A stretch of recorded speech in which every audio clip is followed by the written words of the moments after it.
Hello guys, welcome back to English literature classes. Today our topic is William Black, a lyric poet.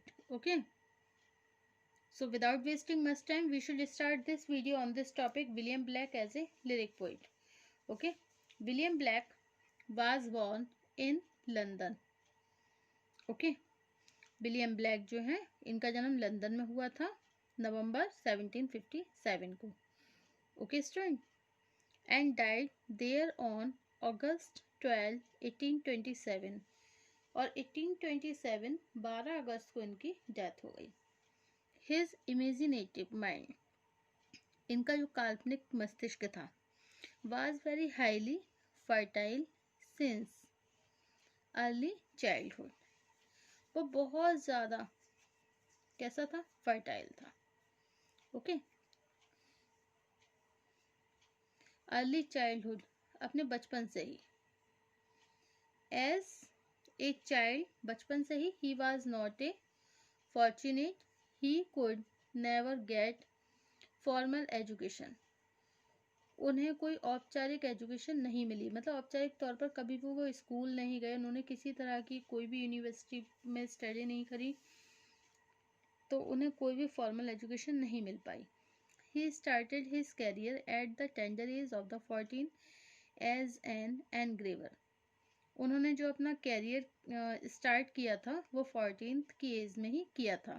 At the age of the 24 और 24 की age में ही got married to Catherine Boucher से उन्होंने marriage कर ली. Who was elected, जो कि बिल्कुल इलेक्टेड थी.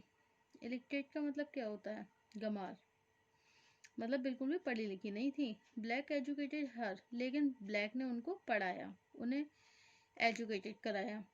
And trend in the art of the engraving. Okay. और उनको ट्रेंड भी किया. किस में ट्रेन किया था? आर्ट ऑफ एनग्रेविंग में उनको ट्रेंड किया था, उनको उसकी शिक्षा दी. ओके.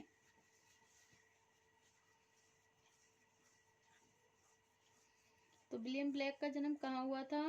बोलो स्टूडेंट्स. लंदन में 1757 नवंबर को. Okay. And died there on August 12 अगस्त को उनकी डेथ हो गई 1827 में. और उनका जो माइंड था वो कैसा था? इमेजिनेटिव था. ओके. वेरी हाईली फर्टाइल, जो कि बहुत ज़्यादा फर्टाइल था. सिंस अर्ली चाइल्डहुड, अपने बचपन से ही. एज ए चाइल्ड, और बचपन में he was not fortunate, he could never get formal education.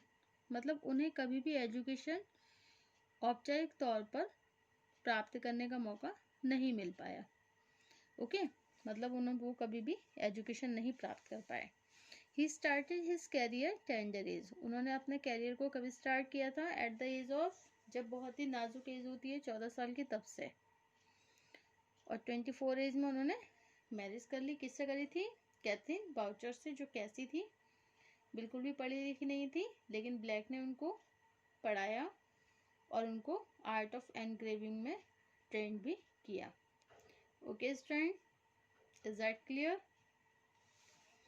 So these are the all topics of the William Blake, a lyric poet. First है a great lyric poet, a great lyric poet. Second, great ideas. Third, a satiric poet. Fourth है satire on exploitations and injustice. And next है satire on anarchy. And next, symbolism and conclusion. Okay.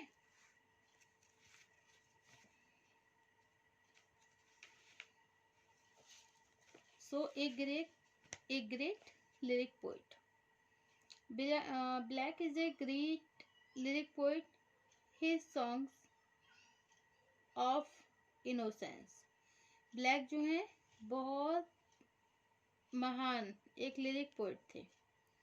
His songs of innocence and songs of experience are rich collection of lyrics.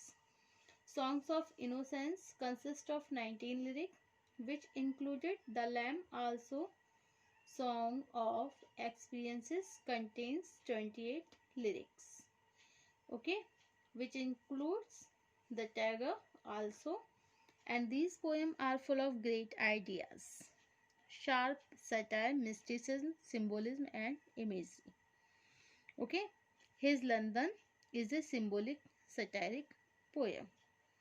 Okay, अब next है आपका great ideas. अब इनके महान ideas देखते हैं. Black's lyrics are known for their great ideas expressed in a very simple way. Black's famous song, इनका black का जो फेमस सॉन्ग है वो कौन सा है? The lamp, which appears in his song of innocence, express deep philosophy of life in simple words.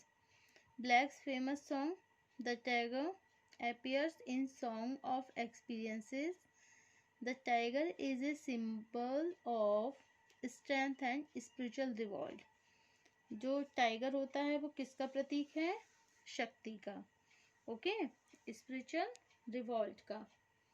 Blacks famous poem, black की जो फेमस पोएम है वो कौन सी है? London. Bitter satire on the miserable condition of London.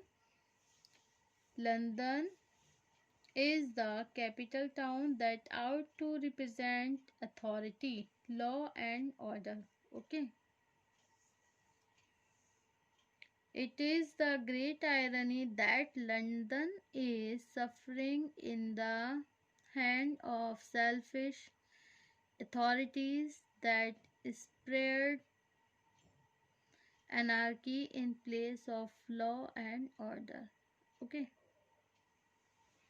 अब next है आपका a satiric poet. Blake's London is a satiric poem in which the poet passes satire on the miserable condition of the city of London. The poet wanders the streets of London down to Thames. London जो है एक व्यंग्यात्मक कविता है. इसमें poet जो है व्यंग करता है जो दयनीय स्थिति है लंदन शहर की. The poet wonders the street of the London की गलियों में घूमता है. डाउन टू द थेम्स नदी के पास भी. He feels that all the hard by someone for his temporary use, कि वहाँ पे हर चीज़ किराए पे ली जाती है अपने यूज़ के लिए. And the street and the river have become private property, और जो गलियाँ होती हैं, नदियाँ होती हैं, हैव बिकम, ये भी उनकी समझ लो एक तरीके से प्राइवेट प्रॉपर्टी है. And the whole city is suffering under tyranny of capitalism and there is want of freedom in the city. All the people are suffering and their faces show the mark of weakness and sorrow. हर कोई व्यक्ति London में दुख सहन कर रहा है और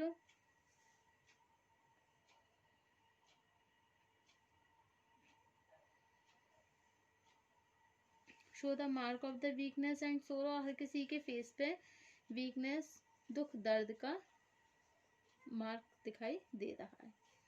okay. अब नेक्स्ट है satire on exploitation and injustice. The poet marked that all poets of London are suffering. These are mark of weakness and sorrow in every face. Poet ये मार्क करता है लंदन के लोग हर तरह से परेशानियां बर्दाश्त करते रहते हैं, दुख दर्द सह रहे हैं, एंड ये जो मार्क है वीकनेस, कमजोरी का एंड सोरो, दुख दर्द का, वो उनके फेस पर नजर आता है. He hears cries coming from all sides of the city. वो सारी चीख पुकारें सुनते हैं जो कि सिटी के चारों तरफ से आती है. It is a want of freedom and nobody may make any complain against injustice, जिसमें ये लोग स्वतंत्रता चाहते हैं और कोई भी व्यक्ति जो है इस अन्याय के खिलाफ आवाज़ नहीं उठाता है. अब नेक्स्ट है satire on merciless authority. The poet passes satire on a merciless authority. There is none to stop exploitation of children. The pathetic cries of a small chimney sweeper are heard early in the morning in utter cold. Okay. अब next है satire on anarchy. The poet passes satire on anarchy. Authority had to end anarchy to establish law and order. Unfortunately, authorities themselves have grown lawless and selfish. They promote injustice and exclusion and prostitution. They compel a young mother to surrender to their lust. If she protects, they snatch her child and threaten to kill that. In such condition, who may wish to live, and those who are forced to live do not live happily. Okay, अब next है symbolism and imagery. Next topic है हमारा कौन सा है? Symbolism and imagery. Okay, blacks poetry is rich in symbolism and imagery. Black की जो poetry वो बहुत ही ज़्यादा धनी है सिंबल प्रतीकों से और कल्पनाओं से. The lamb from songs of innocence is a representative poem in the respect. In this short and simple, inspiring poem, the poet borrows images of lamb to present the meek nature of God. Okay.